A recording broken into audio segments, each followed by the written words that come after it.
Fast feedback test we mentioned earlier. So we need a lot of devices. Otherwise, this is not possible.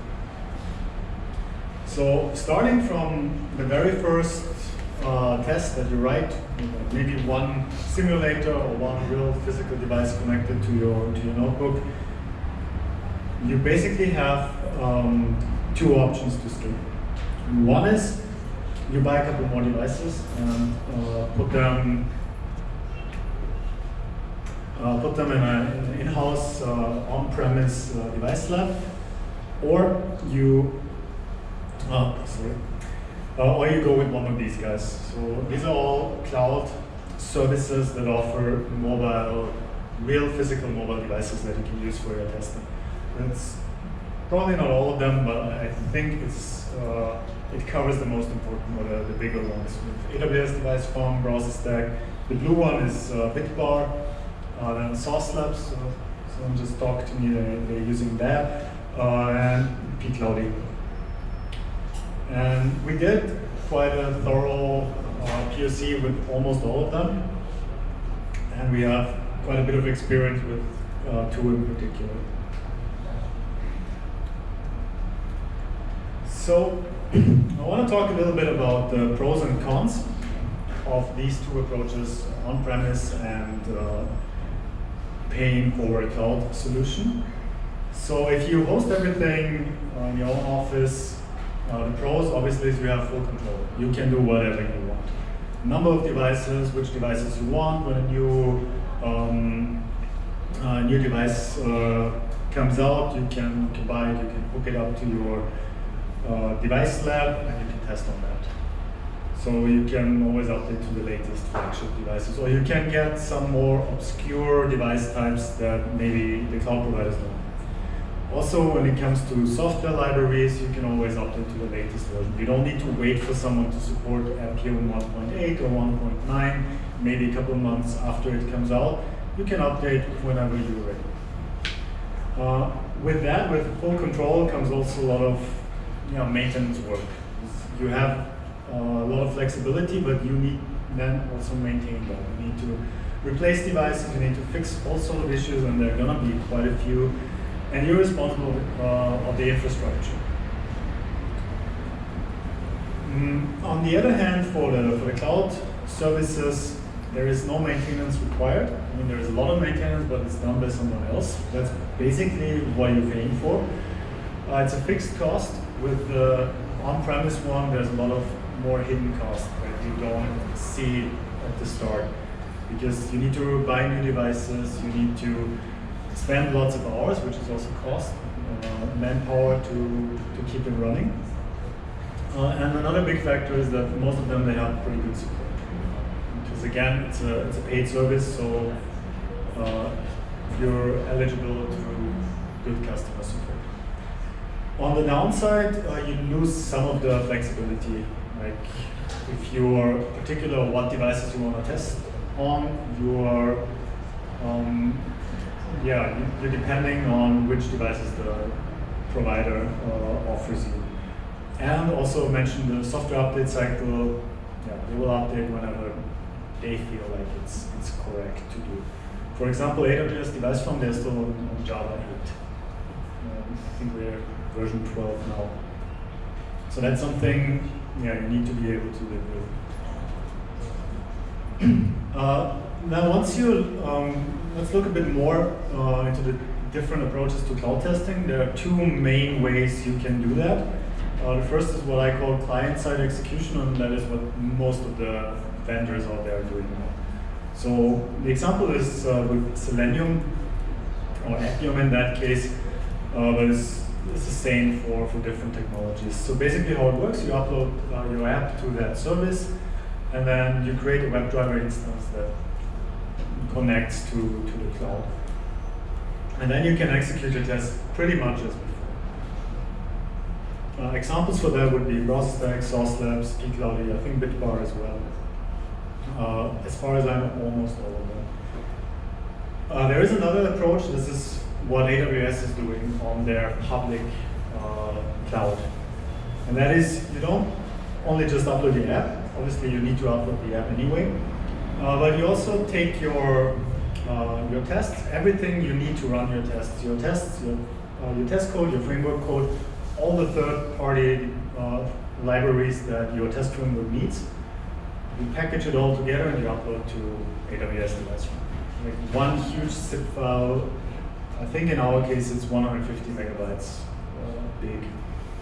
And then it all runs on their infrastructure. So that's a bit of a different approach, and it comes with some ups and downs. So for the client side execution, it's much easier to migrate. The changes in the code when I run Selenium or Appium script locally versus run it on, for example, browser stack, it's maybe just a couple lines of code that are different. In particular, reporting and CI integration can remain the same. You have more control because at least the software that runs on the client side, you can update however you want. You still depend on what they have on their end, but it's a bit more control. And last but not least, it's also easier if you want to have some sort of mixed or hybrid approach where you run certain tests against one provider, others against a different one, or you mix cloud providers with local execution. It's generally easier if you have that sort of approach. The only small disadvantage I can think of is like network latency, because if you use the WebDriver in that way, then every call, when you say click on an element, put some text in that input field, everything goes over the network. So it could take, there could be some lag. But in our experience, it's not so bad. With browser stack, when we first talked to them, we asked them, okay, we're in Singapore, where's the closest data center that you have? And they said, yeah, the closest is in London, so which is actually the other side of the world. But even with that, there was no measurable, no bigger issues. On the other side, for the server side or AWS Device Farm way of executing, their main argument is performance is better because everything runs on our infrastructure. It's debatable, but yeah, that's one pro. Question is, how much of an advantage is it really? On the negative side, you need to think about trust. Do I really want to upload everything? My whole test framework, all my tests, maybe my test data, my user account data to a third party. I mean, if you use AWS, you probably have some agreements with them anyway, and you cannot trust them. But maybe with some of the other vendors, you need to think about compliance as well. So check that with your legal team. And then the bigger one is there is quite some integration overhead, especially for test result and reporting. If you have a system in place where you create some, let's say, Cucumber reports and you want to use them after your execution, now you need to think about, okay, it's on AWS now, how do I get it on my own build server again? And maybe also some network challenges if your code needs to connect with some internal tools that might be inside a VPN or not accessible from outside. Yeah, this is just a quick reminder for me to prepare the demo.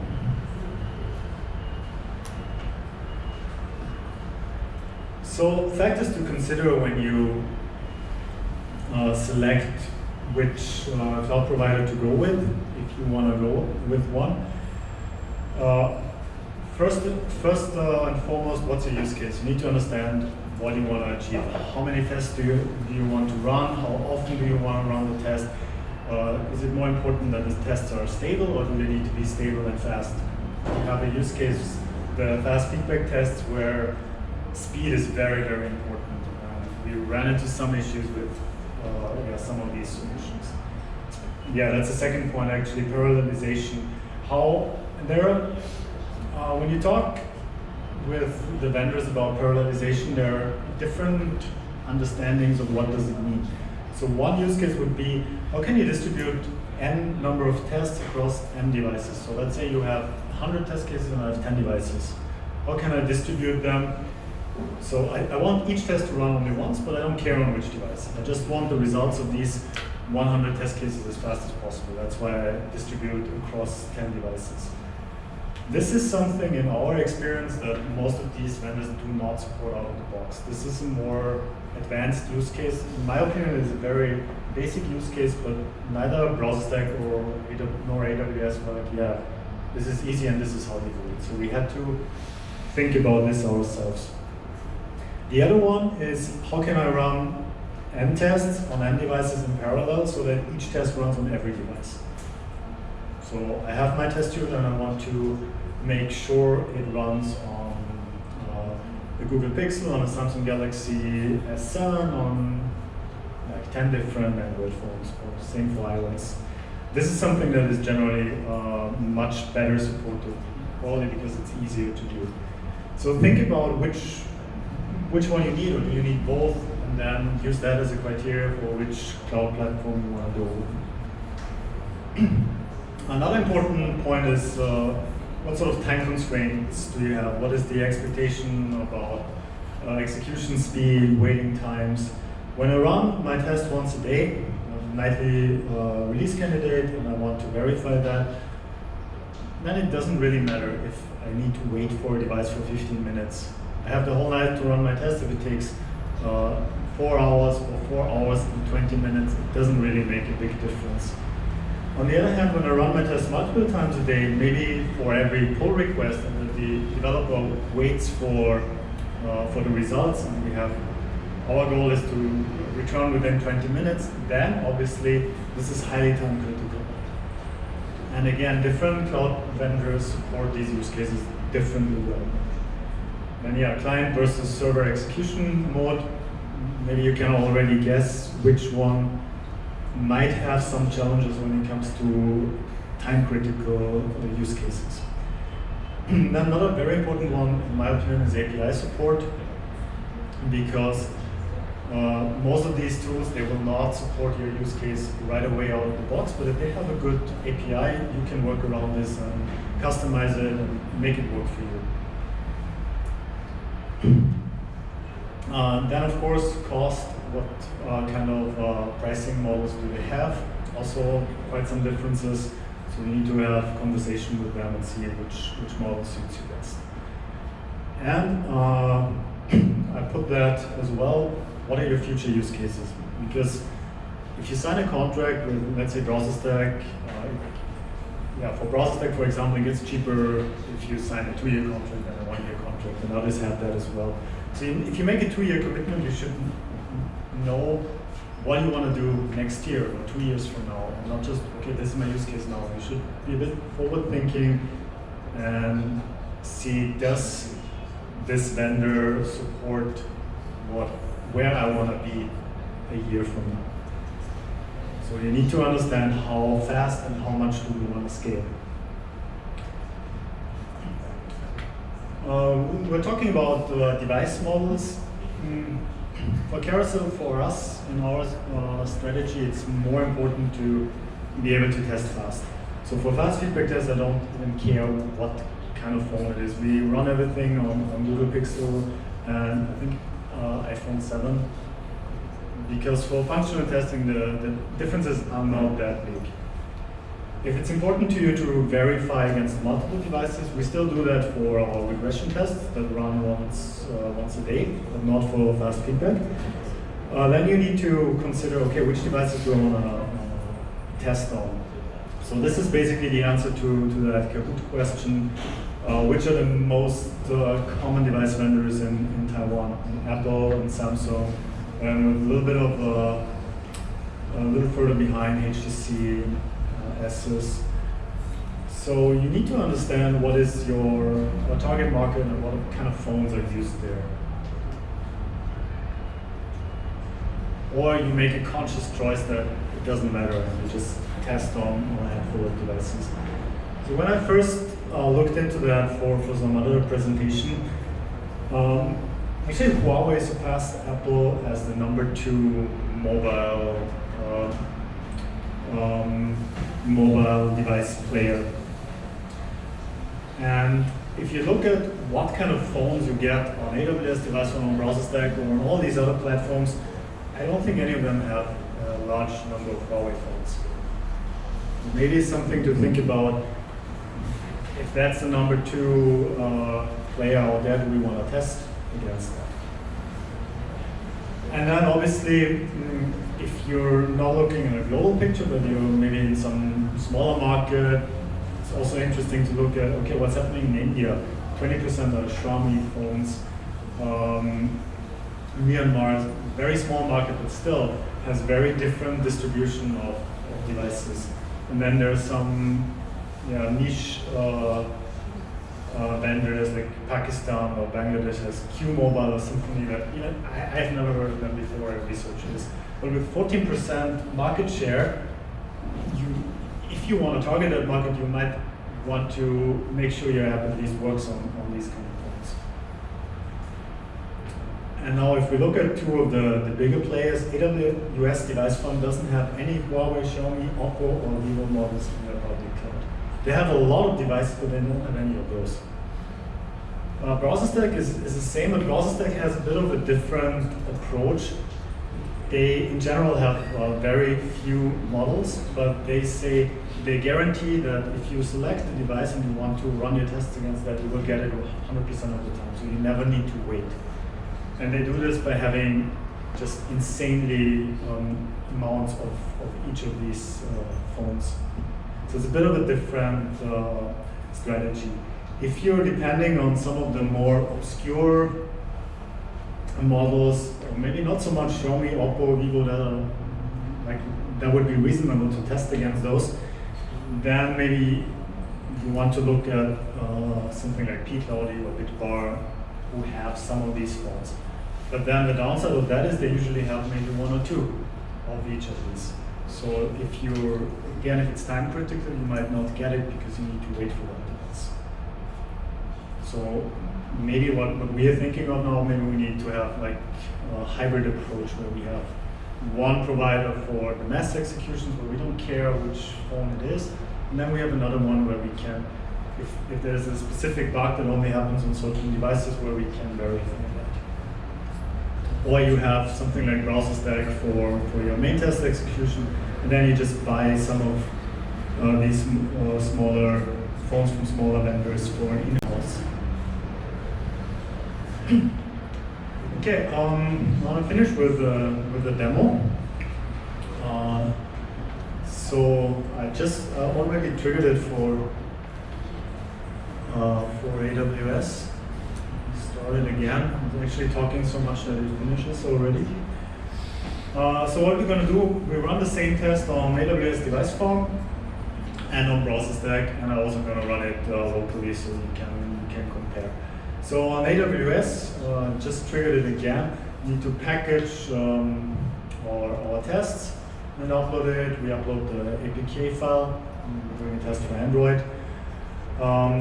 Select an available device. On AWS, it works with something called device filters. So I say I want to have an Android. I want to have at least Android 8.0. I want to have the phone, and I want to have Google Pixel. And then they will filter from all the, I think, 200 devices they have. Oh yeah, we have 8 that match that filter, and one of them is going to run your test. Browser Stack, you can do similar. You pass the device type inside the capabilities. Okay.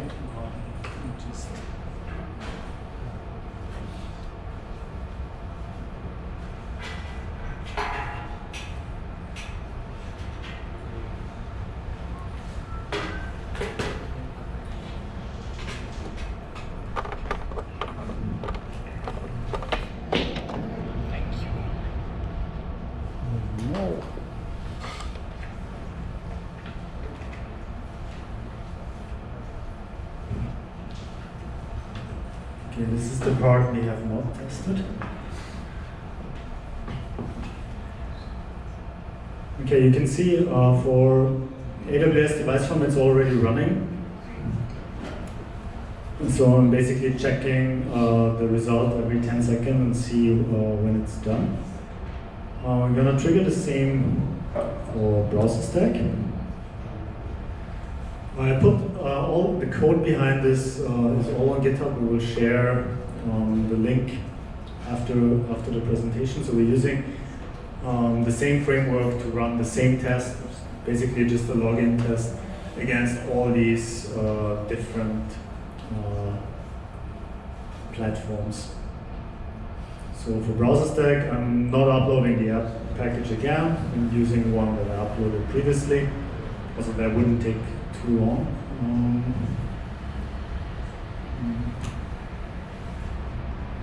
And then we trigger the same test locally as well.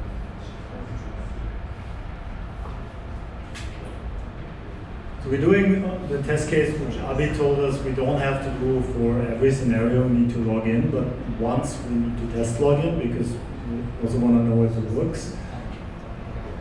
So this should be carousel successful login.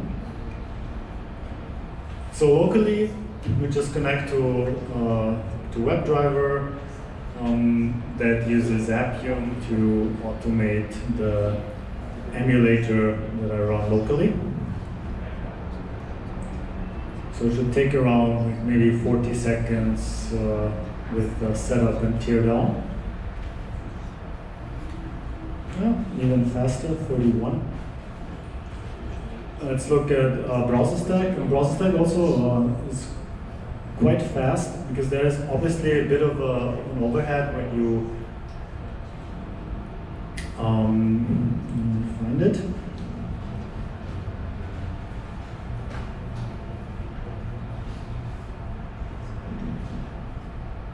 Yeah, when you initialize the WebDriver, you can see this is 9:29:51 and then 9:30:42. Like it takes around a minute before your test actually starts. That's the time that browser stack takes to set up your device. Because again, this is a real physical device and they always reset it before they run any of your tests. And if you think this is slow, it can take a little while longer with AWS. In the meantime, we can have a look at the browser stack results. So they have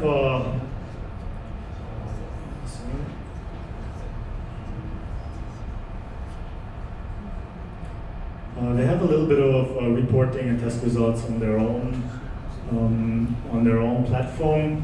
It's up to you whether you want to use it. We basically just use the API to get all the results, all the screenshots and videos that we want, and process them ourselves and upload to TestRail in our case. So we don't really use that much. But then you could also see, okay, these are all the steps, all the interaction with the WebDriver. Find element is displayed here true. Whenever there is an assertion, that you also get a screenshot, and you could say if something goes wrong, I report a bug straight from here. You can integrate Jira or other tools. On device farm is still running. We used the previous run. You also have actually, let me use the live phone.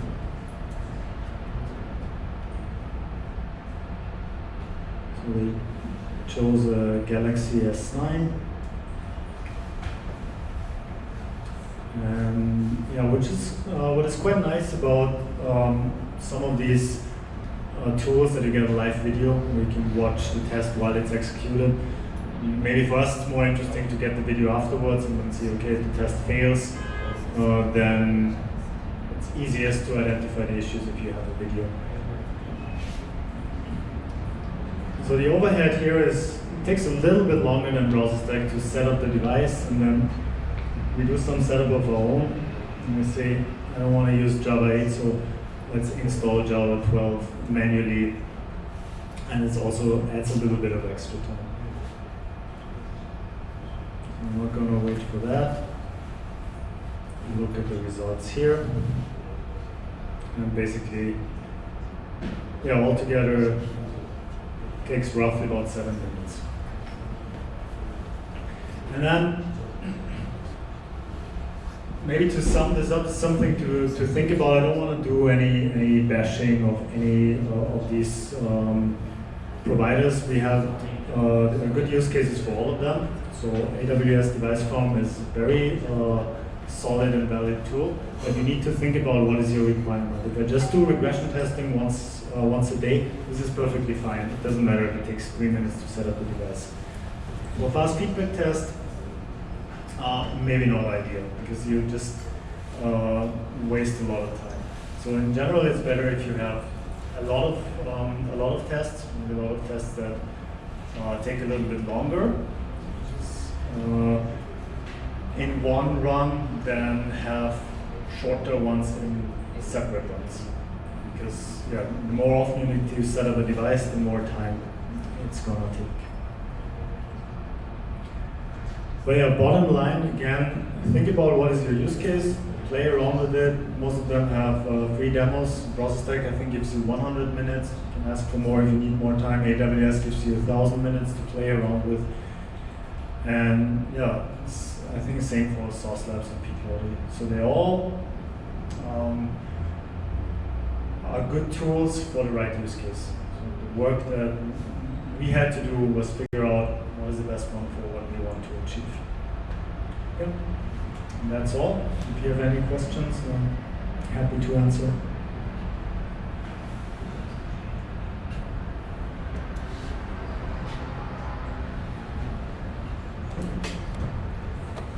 Otherwise, we'll have can have a Q&A after the last presentation as well. I hand it over. John, you're next, right? Yeah, sure. Hand it back to Tiger again. Thank you.